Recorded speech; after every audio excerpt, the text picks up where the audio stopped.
AAMG is dedicated to provide the highest quality multi-specialty medical services to patients in the San Francisco Bay Area. Come sign up to be a member today. AAMG. Your choice, your health, our mission.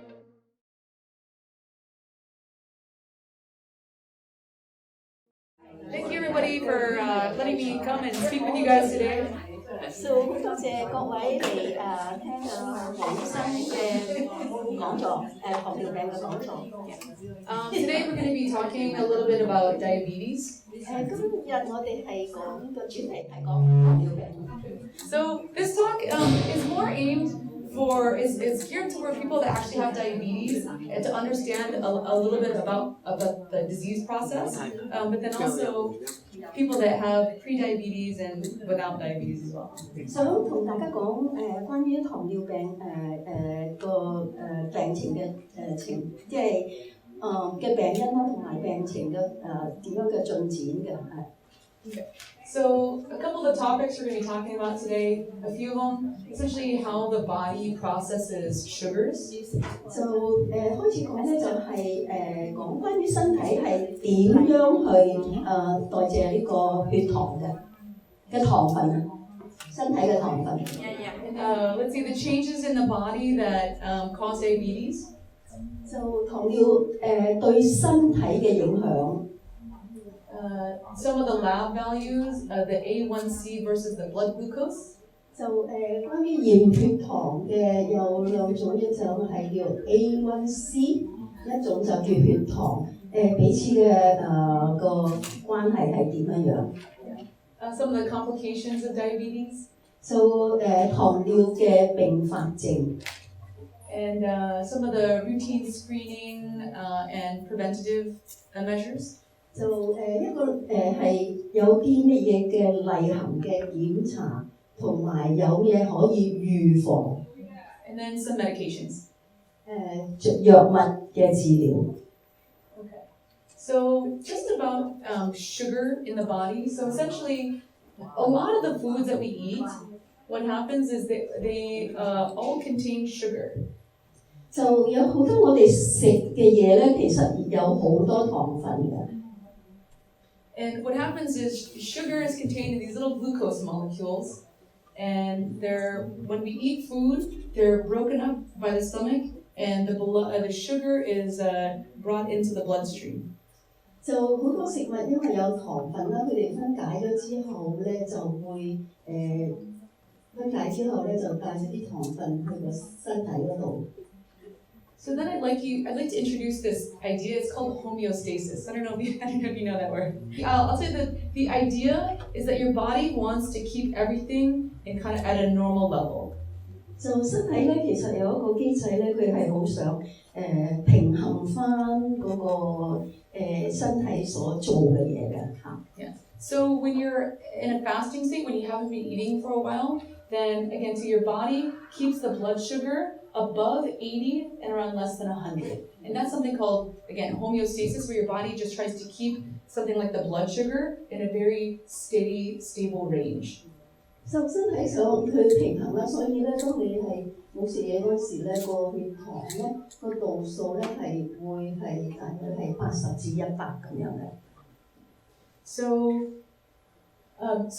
sugar, glucose is very important for the body. It's an energy source for all of the tissues in the body, especially the brain. Yeah, 血糖係對個身體嘅糖分係好緊要嘅，就係愛嚟係平衡翻，即係你身體所需要嘅能量。And so if your blood sugar goes too low, like less than 80, then essentially, your brain and all the other tissues don't have energy to use. So 如果糖分係太低咧，令到你嘅體能係會降低嘅，即係對你活動啊嗰度個情況會降低。And then if it goes too high, over 100 or over 200, then you have all the complications that you get from diabetes. So 如果糖分太高咧，就會產生一啲併發症。So we're going to talk a little bit more detail about it, but essentially when you have the sugar inputs, so things like food, then what your body does is when the sugar gets into the bloodstream, then your body just tries to store it away, and it's stored in things like the liver, the muscle, and in fat cells. 當身體嘅糖分咧係即係分解咗之後咧，佢就會儲藏喺一啲器官嘅，好似肝臟啊、肌肉啊、同埋嗰啲脂肪嘅細胞。Okay. And if you haven't eaten for a long time, let's say, half a day or so, and your sugar levels are getting a little bit low, then your body can increase the sugar levels by breaking down the storage sugar that's in the liver, the storage sugar that's in the muscle, and then also breaking down fats to use as energy. So 當你譬如冇食嘢好耐啦，半日咁樣或者幾個鐘頭咧，咁個身體咧就係要個儲喺個肝臟啊同埋啲肌肉啊同埋啲脂肪嗰度咧就係將嗰啲糖分咧即係儲藏嘅糖分咧就拎出俾身體用嘅。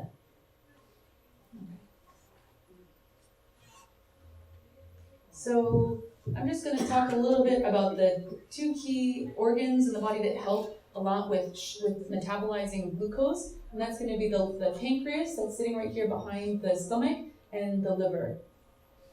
So 身體製造嗰個胰島素咧係有兩個地方嘅，主要就係喺下邊嗰個咧就係胰臟啦，就上邊嗰個咧就係個肝臟。So I'm going to talk a little bit now about once you take in the sugar, if you've had something like a bao or whatever, then what happens next in the body to help bring the sugar back down to normal. So 當然食咗嘢之後咧，嗰個即係身體咧，其實咧就係去令到呢個胰島素增出。係可以，即係因為食咗嘢個血糖高啦，咁所以咧就係將用呢個胰島素係會將個血糖減低。Okay. So after you eat anything, let's say a cookie, then your blood sugar will go up. 如果你食咗一個譬如 cookie 餅啦，咁啲血糖會增高嘅。Yeah. And then after your blood sugar is high, then it stimulates the pancreas to produce a hormone called insulin. 咁當身體嘅血糖高嗰時咧，就會刺激個胰島素咧，就係分泌一啲嘢叫做刺激叫呢個胰臟去分泌一啲物質叫做胰島素 insulin。Okay. So once insulin is a hormone, it's a very powerful hormone, and it has a lot of different effects. 其實咧係嗰個胰島素嗰個荷爾蒙，即係嗰個荷爾蒙個素咧，係胰島素荷爾蒙素咧，其實係好好嘅，係幫助平衡翻即係個血糖嘅。Okay, so insulin works on the liver, and it helps the liver to take up sugar and put it into this storage form. So you have the liver sucking up some sugars and then storing it. 咁其實胰島素亦都係嗰個荷爾蒙有一個好處咧，就係會將啲血糖咧儲喺個刺激嗰個血糖咧，即係儲喺個肝臟嗰度嘅，即係嗰啲糖分同埋嗰啲糖分嘅分解物會儲喺個肝嗰度嘅。And you also have insulin acting on the tissue cells and muscle cells, different kinds of cells, to also take up the sugar and store it in the muscle cells. 咁同埋胰島素咧，亦都會刺激個身體嘅其他嘅組織咧，係將啲糖分咧儲藏喺個肝臟嗰度嘅，保持翻血糖嘅。And then insulin also facilitates glucose storage into fat cells. 同埋胰島素嗰個有個好處就係將嗰啲糖分咧，亦都會帶喺嗰個身體嘅脂肪細胞嗰度嘅。So all of these three actions together, along with other ones, but these are the important ones, all of these three things acting together will decrease the blood sugar in the body. 咁係靠住因為呢啲因素咧，係令到身體嘅糖分咧係可以減低。即係當你如果有血糖高嗰時，靠住呢三樣嘢咧係可以令到個血糖減低，平衡翻個血糖。So every time you guys eat something, I want you just to think about this and what's going on in the body and the pancreas and the liver and the hormones bringing the blood sugars down. 因為當你食咗嘢嗰陣時咧，其實身體咧就係有呢啲咁嘅胰島素嘅荷爾蒙咧係即係作用喺個身體嗰三個器官嗰度嘅。So in diabetes, the changes that happen affect all of these pathways, and that's what causes sugars to remain elevated. 咁如果有糖尿病嘅時候咧，就喺呢個胰島素嗰個製造機制嗰度咧係出咗問題，係令到個血糖控制有問題。So and not everybody has all of these changes, and everybody can have some changes to a varying degree. 咁嗰個改變咧係因人而異嘅，有啲人咧係會比較多啲，有啲人係會比較少啲嘅。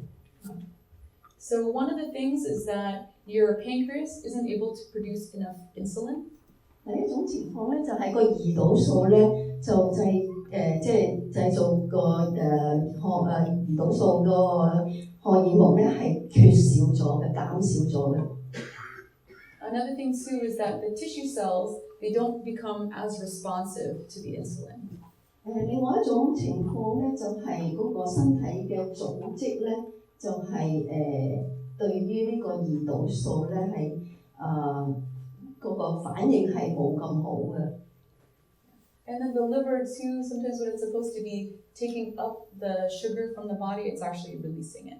So it also too becomes less responsive to the insulin. 就第三種嘅因素咧，就係嗰個喺個肝臟嗰度咧，其實係可以儲藏嗰啲糖分個機制咧，係出咗問題嘅。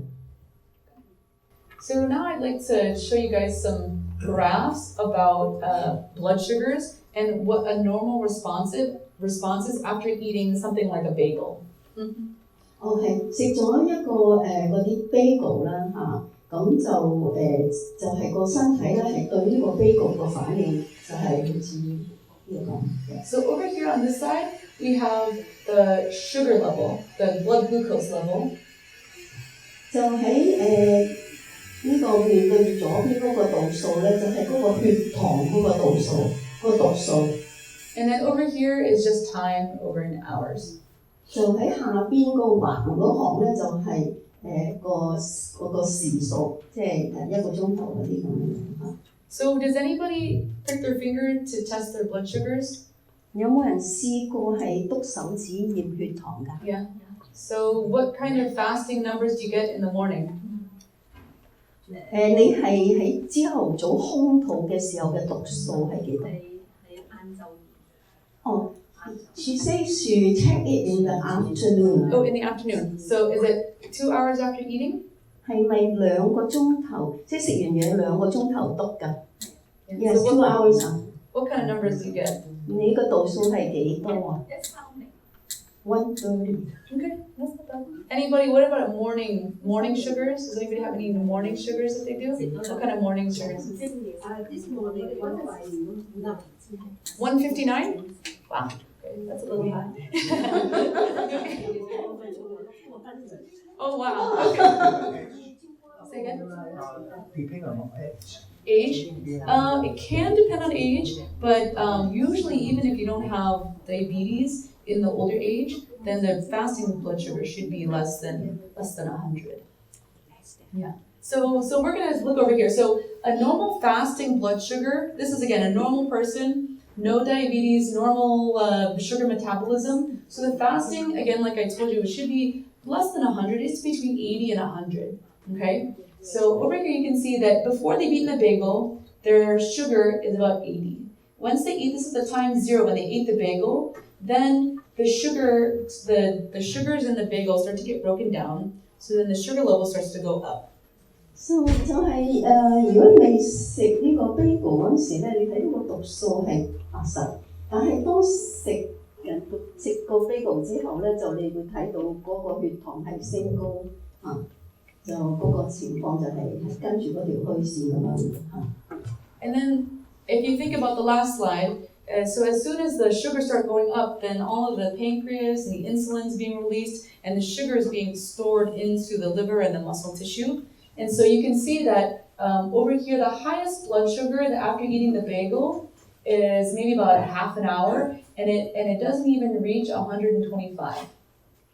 所以當半個鐘頭食咗個 bagel 半個鐘頭之後咧，個血糖升高，但係都冇升高到係超過125。And then after about an hour and a half or so, the body and the insulin and all of those, the body mechanisms have been able to bring the sugar back down to normal. 咁就食完個 bagel 個半鐘頭之後咧，嗰個增高咗個血糖咧係會一路降翻低嘅。Okay, so I'm going to compare this with two other individuals. So again, this is normal, and then this is going to be the next person that maybe has something like pre-diabetes. 係啊，咁咧就係再講隻頭先嗰個咧就係一個正常人食咗個 bagel 係咁，而家咧就係講到一啲咧係有Prediabetes 係即係糖尿前期啦嘅情況咧就係嗰條線咧你哋睇到係增高得好犀利。Okay, so you can tell over here too the fasting sugar is still like a little bit less than 100, and then when they eat the bagel, see how high the sugar goes over. It's like around 220, and it peaks in about 1 hour. Later than this. 喺呢個情況咧，即係嗰個已經有前期嘅血糖咧，咁佢當食咗一個 bagel 1個鐘頭之後咧，個血糖可以高到225左右嘅。So again, see if you could just think about the different things going on in the body. Is that the same bagel has been eaten by two different people, but again, the body has a more difficult time keeping those sugars under control because they're starting to get a little bit of dysregulation. 咁就睇到個情況就係一個即係冇糖尿病同埋一個有糖尿病前期嘅時候，就嗰個係有一個好大嘅分別嘅嚇。And then you can see over here too that it takes much longer, almost 3.5 to 4 hours to bring the sugar level back down to normal. 咁係同埋咧係需要比較長啲嘅時間咧，先可以將呢個高血糖調校到低嘅血糖。Okay, so we're going to go to somebody now that has diabetes. Okay, and this one too is just a pretend person. So I don't know if they're on medication or not. Probably not. 頭先講嗰個係有糖尿病前期，但係如果係正式真係有糖尿病嘅情況咧，就係會好高，好似即係上邊大虛線嗰條咁。So you can see over here the fasting sugar is 175. 就空肚嘅時候係175嘅個讀數。And after eating the same bagel, the sugars go all the way up to 325. 即係如果食同一個 bagel 咧，即係喺2個鐘頭之後就會升到係325至350左右。So you can see here too, and after 4 hours, the sugar level is still it's kind of at their baseline. 就當時個 bagel 4個鐘頭之後咧，個血糖仍然係好高嘅。So you can see for the 3 different people, the same bagel in a normal person, the highest blood sugar they get is 120 versus a person with diabetes, the highest blood sugar with the same bagel that they get is 320.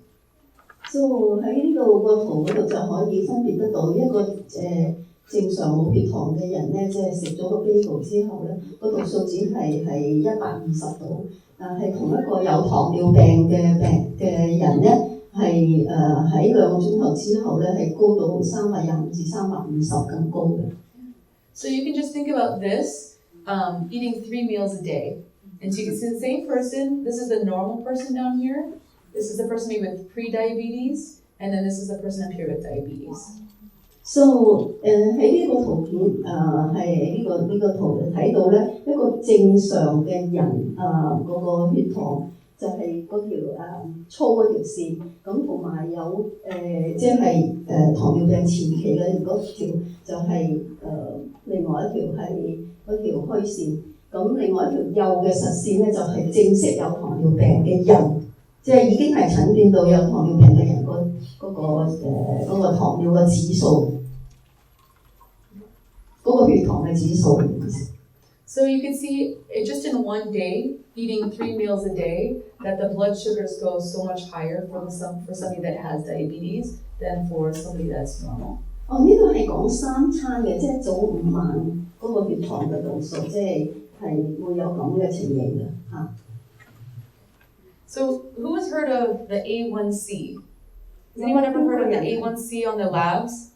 有冇人聽過 A1C 呢個檢查？血嘅檢查嚟。Okay, yeah. Do you know over how long? 3 months. Perfect. Okay, good. So the A1C is essentially, if this is one day, right? If the A1C is the average of all these different points in time over 3 months. So 個 A1C 咧，其實係用3個月用3個月個讀數嚟睇嘅，就係喺頭先即係量度咧，就係喺頭先嗰度嗰個即係淺色嗰條實線咧，係嗰個最高嗰度咧嚟嗰個讀數咧，然後咧係觀察3個月嘅。Okay, and the blood sugar, just this one, the blood glucose level is any time you prick the finger or you do the blood draw. That's the time that you get the blood sugar level. So any point in time is when you would do it. So for example, in the back in the morning when you had the blood sugar of 150, that's exactly the blood glucose level at that single time that she did the test. 咁就好似頭先有一位女士講，就係佢驗血糖就係篤嗰個手指。就係每一次篤個手指就有一個血糖嘅讀數出嚟啦。Does that make sense? 明唔明啊？ Any questions on that? Okay. So essentially, having the blood glucose level and the A1C doesn't really give us the full picture, but it gives us an idea of what's going on with the sugars. 所以咧就咁樣篤手指驗血糖咧，就係唔可以即係代表係睇到整個嗰個血糖嗰個情況，但係咧用嗰個 A1C 咧，因為佢用嘅時間，即係用個檢查嘅時間係耐啲，所以可以咧比較清楚嗰個血糖嘅總嘅情況。So now we're going to talk about the diagnosis of diabetes. So essentially the A1C number is not just a random number, it actually correlates to the average blood sugar over 3 months. So for example, the diagnosis of diabetes would be A1C 6.5. Okay, so that means that your average blood sugar is 153. 咁喺呢個表你哋睇到嗰個 A1C 嘅讀數，譬如好似6.5呢個 A1C 咧，就係相等於喺3個月嘅血糖嘅平均讀數嘅153。So the diagnosis of diabetes, like I said, is a A1C 6.5 or greater. Any random blood sugar over 200. 嗰個點樣去診斷個血糖咧？就係嗰個HbA1c 咧係大過6.5，係相等於6.5或者大過6.5。咁嗰個即係就咁篤一篤手指嘅血糖咧，就係超過200嘅。And then any kind of fasting blood sugar over 126 on 2 separate tests. 因為如果係一個獨立嘅就咁係通腹驗嘅血糖咧，就係126或者高過126，係做兩次獨立檢，即係分開嘅檢查嚇。So a lot of you guys, if you don't have diabetes, you may have pre-diabetes. Okay, so prediabetes is when the A1C goes between 5.7 and 6.4. 咁有啲未係即係診斷到係糖尿病咧，就有一種情況叫Prediabetes，即係將會係出現有糖尿嘅。佢個 A1C 咧係會係達係5.7至到6.4之間嘅。And also, if the fasting blood glucose is between 100 and 125. 咁個空腹嘅血糖咧就係100至125之間嘅。So prediabetes is also kind of a warning sign that all of the same things going on in the body are having those changes in a bad direction. 咁即係有糖尿病傾向嘅，即係叫糖尿病前期咧，其實係一個警告嘅信號，就係話身體裏邊嗰個代謝咧係即係將會係令到有糖尿病嘅出現。Yeah. So when you're eating all the things that you're eating, then your body is not able to, keep the sugars at a controlled level. So it's not quite at the level of diabetes, but your body is struggling to keep the sugars at the normal level. 咁就係因為身體咧係未能夠可以平衡翻個血糖，即係當食咗嘢之後，唔可以話喺一個好正常嘅情況之下咧，係維持翻個血糖嘅正常讀數。So prediabetes is not usually seen just by itself. It's usually also seen with some associated conditions. 咁就糖尿病唔係話即係頭先講嗰個情況，另外咧有啲係引發性嘅情況咧就係。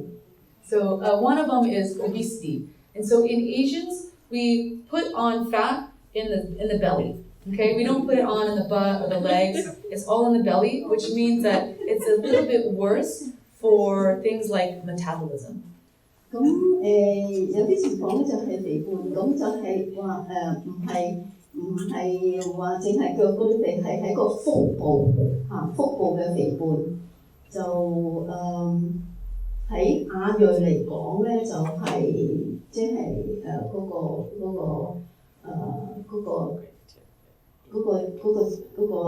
位係大過。So has anyone ever heard of body mass index or BMI? 有冇人聽過係 Okay, can you tell us what it is? The height and the weight. Perfect. So it's a ratio of height and weight.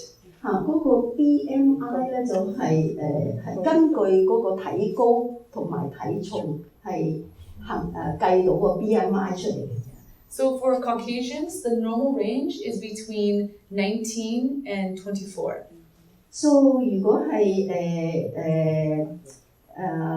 美國西人啦，西人咧，佢係大概係19 to 24 is considered normal. 大約係個 BMI 咧係19至到24度嘅嚇。And at 25 in Caucasians, that's when you start to see all these changes of, prediabetes, high blood pressure, cholesterol, all those things. At 25. BMI 係大過25咧，就喺西人嚟講咧係會有問題啦。So 就會出現糖尿有可能。So for Asians, because we put the fat on in the belly, then the BMI of 23 is considered on the overweight side. So you start to see all the changes of cholesterol and blood pressure, diabetes when you get the BMI of 23. 咁但係喺亞裔嚟講咧就有少少分別，就係因為咧我哋嗰啲肥胖咧係去咗個腹部，所以如果個 BMI 咧係大過23咧，就係會出現有啲譬如血糖糖尿病啊、血壓高啊、血脂高嘅情況。Yeah. So those are all of the other conditions that you would see with prediabetes and diabetes. It's just high blood pressure. You get fatty liver and elevated liver numbers for liver inflammation, as well as high cholesterol, but especially high triglyceride. 就喺啲情況之下咧，就係即係譬如血壓高啊，嗰個肝肥大啊、肝有發炎啊、膽固醇高啊，同埋血脂高啊，咁呢啲都係誘發到糖尿病嘅。So now we're going to talk a little bit about the treatment and interventions that you can do for prediabetes and diabetes. 咁而家就講關於點樣去治療，同埋有咩處理去對付呢個糖尿病前期，或者係第二型嘅糖尿病。So these things are probably the most difficult to do because they are something daily that you have to continue for the rest of your life. 咁有時都幾困難，因為咧係你即係成世人都要咁樣去即係點樣去用一啲嘢可以幫到個糖尿嘅，因為係成世人你都要跟從呢個方法。But if you don't like to eat medications, then these things will definitely help. 如果真係好怕食藥咧，咁就即係白色個類嗰啲情況咧，即係應該係要跟隨嘅。如果你係唔想食藥嘅話。So if you are able to decrease your portion size and eat healthy and lose weight, you can completely reverse prediabetes and some of the early stages of diabetes as well. You can be completely off medication. 如果你係注意飲食啦，食啲健康嘅食物啦，做多啲運動啦，減體重啦，都可以幫到。So this is, I actually pulled these slides from, there's a nutritionist that works with AAMG, and so she was able to provide some of these slides, this one especially. 咁呢個就係因為有中文咧，就係係一個營養師講嘅健康餐盤，即係有啲乜嘢係可以一啲健康飲食係幫到糖尿病嘅。So nutrition, there's a completely separate nutrition talk, but I just pulled just a few slides just to give a few pointers. 咁因為呢個都唔係一個營養嘅講座，不過而家咧就係即係用呢個咁嘅餐盤嘅介紹咧，就去俾你大家有一啲見識。So what should you be eating if you have diabetes or prediabetes or just in general to prevent any of those things? So the first one to start off with some soup just to kind of fill the stomach a little bit. 咁就係第一樣嘢咧，就係首先即係飲湯啦。咁因為飲湯咧，你覺得即係好似個飲咗啲水落去就有啲飽足感嘅，即係覺得唔會肚餓。And then the next thing you want to do is when you think about the plate, break it up into sections. And so half of the plate should be green veggies, non-starchy vegetables. 就好似你將個餐咧分開4份，但係咧就有一半咧就係食啲係蔬菜類嘅食物。And then 1/4 of the plate, it should actually be about the size of your palm. That should be the size of the protein. So a meat, fish, you know. 咁就1/4嘅食物咧就係即係食啲肉啦，個肉嘅大細咧係大約好似一隻手掌咁大嘅個份量係。And then the last little quarter of the plate should be the grains, rice, noodles. 咁即係另外嗰1/4咧就係食一啲係有澱粉質嘅食物，粥啊嗰啲粉啊飯嗰啲麵包嗰啲你哋都睇得到嘅，因為有中文。So just want to give you more things that you can just think about in terms of vegetables that you're going to choose. 咁有乜嘢蔬菜類我哋可以選擇嚟食咧？ All of the green veggies are all very low in carbohydrates. 咁係呢啲嗰啲綠色啊嗰啲蔬果咧，就係有好低嘅碳水化合物。So, for example, if you take, this is all per 3 ounces of any of the vegetables, and all the numbers over here are all the number of carbs in 3 ounces of the vegetable. So 上邊嗰度嗰啲蔬菜嗰啲澱粉質係同下邊嗰啲澱粉質係有分別。上邊嗰類嘅蔬果咧就係、就有好低嘅個澱粉質，但係下邊咧就有好高嘅澱粉質嘅食物。So if you could just imagine eating 3 ounces of spinach, you get 1 carbohydrate versus 3 ounces of sweet potato, you get 17 carbohydrates. 所以個分別就好大嘅。如果係以3安士嚟計咧，你食3安士嘅菠菜係只係得一個份量嘅電解質。但係如果你食番薯咧，食3安士就高，已經有17個嗰個澱粉質㗎啦。And in terms of fruits as well, there are high carb and low carb fruits. 咁生果亦都係一樣，就有啲生果咧係好高嘅澱粉質，有啲生果咧係好低嘅澱粉質。So all of these are the high carb fruits, and these are, for a medium pear, 27 grams of carbs, a medium banana, 27 grams of carbs, medium apple, 25 grams of carbs. 就好似梨咁啦，佢有27個克個 gram 嘅澱粉質，香蕉就有27個克，蘋果咧就有25嘅。And on these side, these are the low carb fruits. So this is all for one cup serving.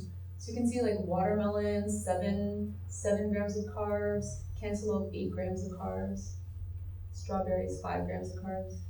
咁就係右手邊嗰度嗰啲生果咧，就係比較少啲個糖分嘅，就係用一杯嚟計嗰個糖分咧，就一個杯嘅西瓜咧，就係得7.1個 gram 嘅啫。7.1嘅克。All right, so there's always this question about white rice versus brown rice. 咁就講飯啦，即係白飯同埋嗰啲糙米嘅分別。So in 1 cup of cooked rice, just 1 cup, there's 53 grams of carbs. 就講米嚟講咧，一杯 is 1 cup, right? Yeah, one cup, uncooked. 一個杯係即係已經煮熟嘅就係有53.2個 gram。And so actually, brown rice also has about the same amount of carbohydrates, but then we would always prefer brown rice. So why is that? And I'll explain that to you. 其實咧就嗰啲糙米咧，佢個含個量都係一樣嘅，即係一杯煮熟咗係53.2呢個份量。但係咧係點解係會食糙米會好啲？而家就跟住解釋啦。So it comes down to something called the glycemic index, and this is the way that that foods are broken down in the body. So things that, if you can consider something that's very they call it a complex carbohydrate. So it's when you eat it and the body breaks it down, then the sugar molecules come off very slowly, 1, 2, 3, like this, so that the sugar level never gets that high very quickly. 所以個分別咧就係嗰個糙米咧，佢即係嗰個點樣去令個血糖升高咧，係比較漸進式嘅，即係唔會話即刻升高嘅。But if you eat something like a cookie that has a lot of sugar in it, as soon as you eat the cookie, then the sugar goes up really high. 好似譬如你食個cookie餅咧，如果當你一食落去咧，好快個血糖咧就會升高㗎。So if you think about the one where it's just releasing sugar slowly, one at a time, then your body actually has a chance to, have the insulin released and have all those mechanisms going on to keep the sugar level low. if you eat the cookie and the sugar level goes up really high, then all of the body mechanisms can't react that quickly. So then the sugar level stays high, and then it takes longer to bring it down. 所以如果係食一啲食物咧，係比較上需要長啲時間去分解嘅咧，就令到個身體上邊嗰啲胰島素有時間去慢慢將嗰啲血糖降低。但係如果你食一個係曲奇餅咧，佢因為佢個血糖升得好快咧，就係好難係適當咁樣調翻低。Yeah, so the brown rice has it's called a low glycemic index. So again, it releases slowly and it never gets up high and it comes back down. Whereas the white rice has a high glycemic index, so it releases the sugars very quickly. So that's why brown rice is actually better than white rice, even though they have the same amount of carbs. 即係就算係同一個份量嘅澱粉質啦，但係嗰個白米同嗰個糙米嘅分別咧，就係因為白米咧就好快去分解咗，咁令到個糖分咧係升高得好快。咁但係糙米咧就冇升高得咁，即係佢嗰個轉變係冇咁犀利嘅，所以比較上食糙米好啲嘅。And you guys, you can always look online too for high and low glycemic index foods. Then you can always just kind of stick to the low glycemic index foods to snack on or. 咁你哋亦都可以上網睇一睇，有邊啲食物咧係可以令到個血糖冇咁即係容易增高嘅。So the next thing we're going to talk about is we're going to talk about food labels and just looking at food labels and kind of how to read them. One thing I didn't mention because I tried to take out a lot of the nutrition stuff, it was getting a little bit too complicated, was that women should have about 50 grams of carbs per meal. And then men can go up to 60, 70 grams of carbs per meal. So if you look, that one rice bowl was 50 grams of carbs. So that's it. That's kind of all you get of carbs for one meal. So 如果用一餐嚟計咧，就係如果女性咧就大約係50個 gram 啦，So for men 60？ 70, 60. So for 男性咧就係大約係70左右，就屬於係一個即係正常嘅份量，即係食嘅正常份量。但係你哋頭先睇到咧，就一碗飯已經50啦。And as you can already tell, there's the carbs are hidden in a lot of different things. So the fruits have a lot of carbs. Again, the rice, milk, and a lot of the dairy things also have carbs.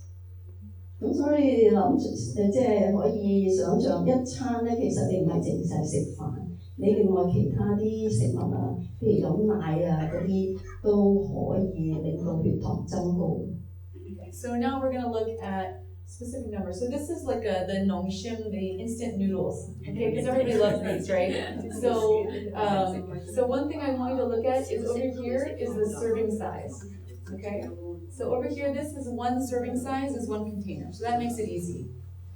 咁就一杯咁嘅即食麵啦，嘅生麵，就佢其實一杯咧就已經係有49個 gram， 49克。所以可以想像一杯已經係咁多咁高嘅碳水化合物成分。Yeah, so in one serving there's 49 grams of carbs. Okay. 所以一杯咧已經係有49克嘅澱粉質。This is something that I pulled that I found. So this one over here is just a blow up of this one, and this is just for one bowl of bao. 菠蘿包啊，一個咧就已經有44克，所以係好高。44 grams of carbs in one bowl of bao. So 一個菠蘿包已經有44克啦。Okay. Yeah. So you can tell if you have a bowl of bao, right? That's almost the serving of carbs for one meal. 所以你諗下，如果食一個菠蘿包，已經等於你食一餐嘅One bowl of rice. One bowl of rice is 53. Yeah. Yeah. So So it's one bowl of rice. right. Yeah. So does anyone here like to drink the boba 奶茶？ Who drinks boba 奶茶？ Okay, so this one. Okay, so I got this one. This is over here just for the 奶茶. Okay, and this is 16 ounces, 42 grams of carbs. 所以如果係飲一杯波霸奶茶咧，就已經係去到42克㗎啦，一杯波霸奶茶。This one is for the boba, 21 grams. So in one boba 奶茶, there's 63 grams of carbs. So this one's the boba. This is just the boba, and this is the 奶茶.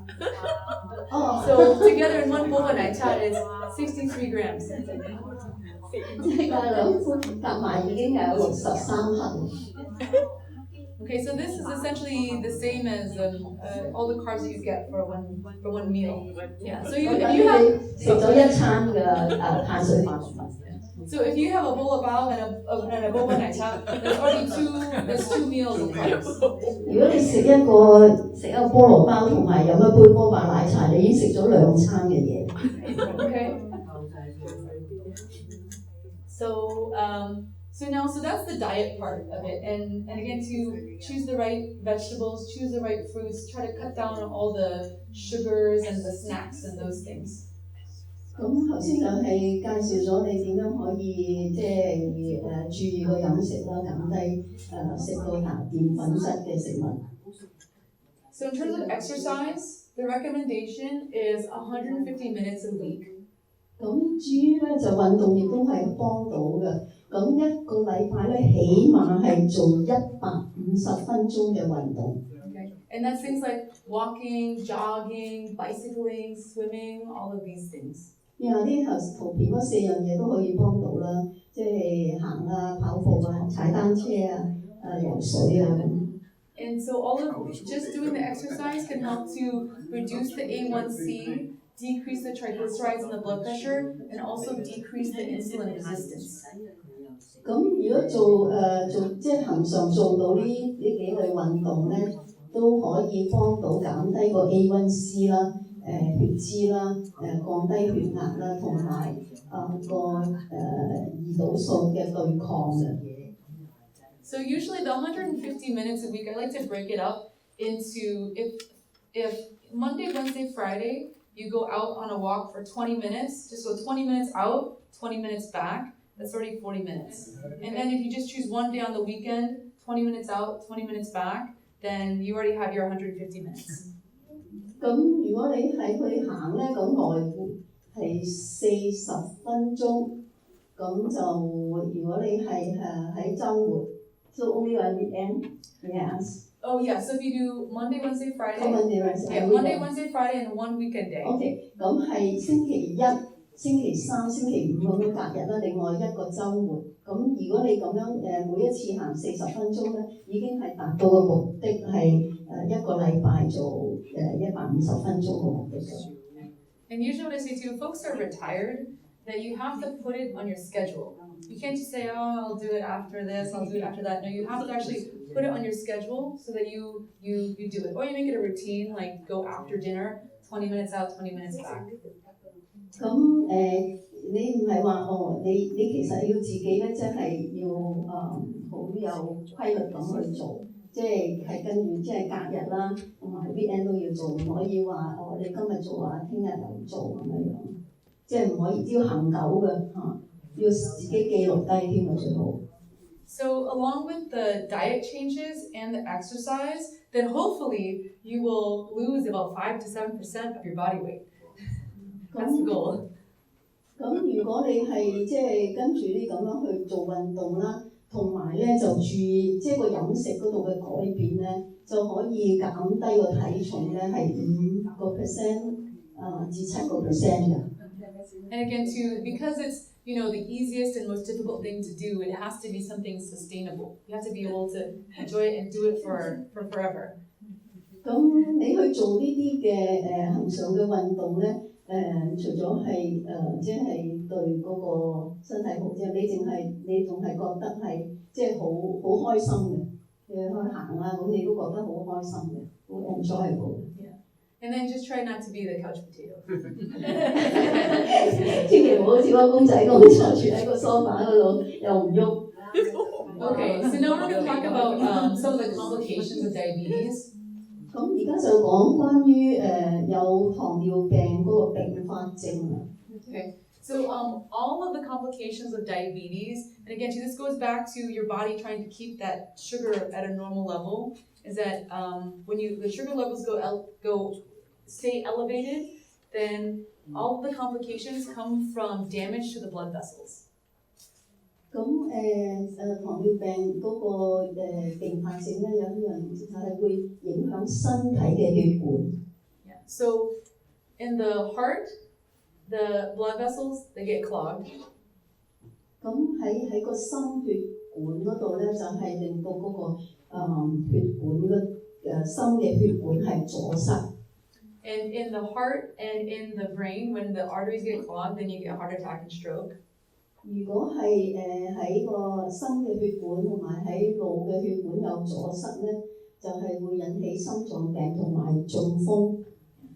And then the blood vessels from the kidneys and also in the back of the eye are also affected. So you get kidney problems and you can get blindness.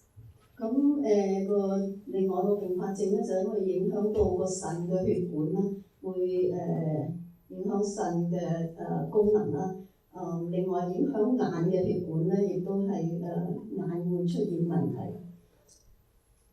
So go back to here. So again, to heart attack and stroke are the leading cause of death in type 2 diabetes. 咁係即係心臟突發症同埋咧個中風咧係二型糖尿病嘅主要引致死亡嘅。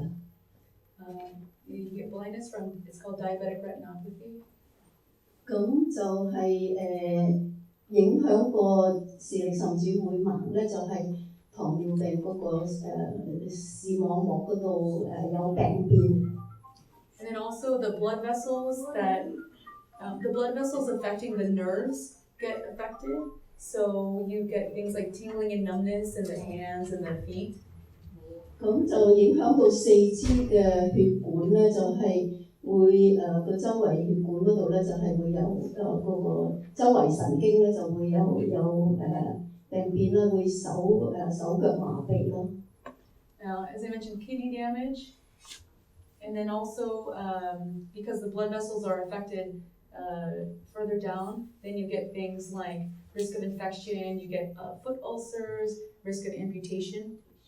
咁因為令到嗰個下肢即係嗰個血循環嗰度受影響咧，所以咧就係容易係會阻礙，如果有傷口咧就阻礙傷口嘅愈合啦，同埋咧就會引起發炎啦，個傷口引起發炎，同埋咧就可能會需要呢個截肢。So if you have diabetes, then these are just some of the routine screening things that you should be making sure you keep up on and making sure you keep your doctor aware of. So one is just if your blood sugar is at goal and your doctor can figure out what your goal number is, then you could be checking it at least every 6 months. If they're not at goal, then you should be doing it every 3 months until they're at goal and stable. 咁即係而家講關於糖尿病嘅檢查。就係如果係醫生覺得你嘅血糖已經係達到個目標咧，可能檢查血糖咧就係大約係每6個月做一次。咁但係如果未達到個目標咧，就可能3個月要驗一次血糖嘅。直至到個血糖係平衡翻、正常翻。Checking your urine at least once a year to make sure there's no protein. 就另外要檢查個血嘅蛋白係1年1次，如果係尿嘅蛋白1年驗1次，咁需要嘅時候咧，可能如果係個尿嘅蛋白高咧，係需要頻密啲檢查嘅。So you should get an eye exam once a year to evaluate for the diabetic changes. when you go, you actually should mention to the eye doctor that you have diabetes so that they're checking for the right things. 咁另外咧就要去檢查個眼，如果個眼嗰度咧有改變咧，就醫生會提你要同醫生講係你有糖尿病啦，咁佢會再詳細啲幫你檢查個眼嘅。And if you have tingling or numbness in your feet, tell your doctor. But then also you should also be doing a daily foot check to make sure that if you have numbness on your feet, you actually can't feel if you get cut. So then if it gets infected, you can't feel it. So then you should be just checking the bottoms of your feet in between the toes if you have things like athlete's foot fungus, that kind of stuff. So make sure that it's all the skin is intact. 咁因為影響到腳嗰度咧係麻痹，所以有時如果係即係損咗，可能都唔係意，所以咧就要每日都要 check 下個腳咧，係睇下有冇傷口啊，或者有嗰啲叫做真菌嘅感染，即係好似香港腳嗰啲叫真菌。Okay, so now we're just going to talk a little bit about medication. I'm not going to go in it too much because it's kind of detailed. But for diabetes medications, I wanted to talk about two main kind of categories. So when we talked about homeostasis before and how your body does not let your blood sugar go less than, let's say, 80. Okay, there's certain medications that will actually drop your blood sugar down below 80 because that's what it does. This is a diabetes medication brings your sugar level down lower than it's supposed to go.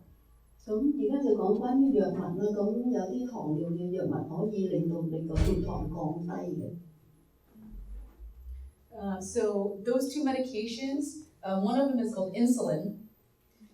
其中一種嗰個藥物咧就係叫做胰島素。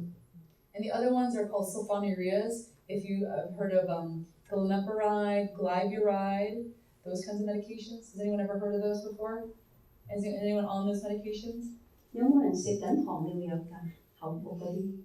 Okay, so essentially those are the two, the insulins, and the other one's called sulfonylureas, the glyburide, glimepiride. Those are the two that if you're on them, there's so many newer medications, I would really actually rather have you come off those and take one of the newer medications. So the other ones essentially are all the other ones that do not allow the blood sugar to go lower than your body would normally take it. So 嗰啲糖尿藥咧就亦都唔想話令到你個血糖係過低嘅。So the other medications that if you have diabetes, that you should likely be on these other medications because they are protective for the kidney-related things and the heart attack and stroke-related side complications that you get from diabetes. So 即係喺嗰個書度睇到咧，就係有兩類嘅藥咧，除咗係即係可以令到個血壓嗰度幫到個血壓咧，係保護住個腎臟添嘅。So the first one, if you have diabetes and you have high blood pressure, then you should be on either something called an ACE inhibitor or an ARB, an ARB, and these ones will help to protect the kidneys.